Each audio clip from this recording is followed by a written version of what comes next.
Kua whakapua ki a Winston Peters I tāna kauhau o kawa tuatahi mo te wā tuatahi I te kōwhiringa pōti I te rātau. Me te aha, ko te kaupapa nui o tāna kauhau tuatahi I te rānei, ko te tātā I te whakamahinga te kōrero rānei o te reo Māori I ēnei rānei, me te kiake ko Ngāti Wokeism tēnei. Nei rā tā tātou tū te tōranga pū a te Ōkiwa McLean.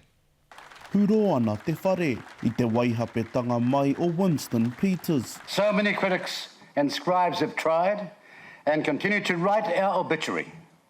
But we are here today, as always, steadfast and resolved to put New Zealand first. Ko te pupuri tonu ki te ingoa o Aotearoa tuatahi tērā. You are being told to change your country's name to Aotearoa. When were you asked to approve that? Nā wai he kātahi ka he ke atu I te aro nui tia o te iwi Māori. Why, for example, has the NZTA become Waka Kotahi, Heipo Arangi, or the Climate Change Commission? Hei tā tēnei kai whakataki tō rangapū e huri ana te tai. The problem is they were really personality-based and they did capture a moment in time.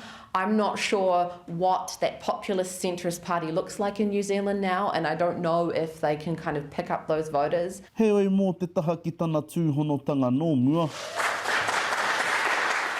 E mea ana a Peters I muna tā reipā mahi I te ripoata o he puapua. Heoi kata ana te premier I te ata nei. I haven't actually, I haven't read or seen this speech, but yeah, it's politics, right? So, you know, it takes all kinds in politics. Aha kua ngā pere na kōhatu, e tautoko pau te kahana ngā mema I te kaiarahi. 100% agree. I think that it's gone too far. I've only just started to call a Potiki and Wakatani Whakatani. Especially when people don't even know what they mean. It's going to be really interesting going forward to see what New Zealand First does. I can't necessarily see them gaining a foothold again.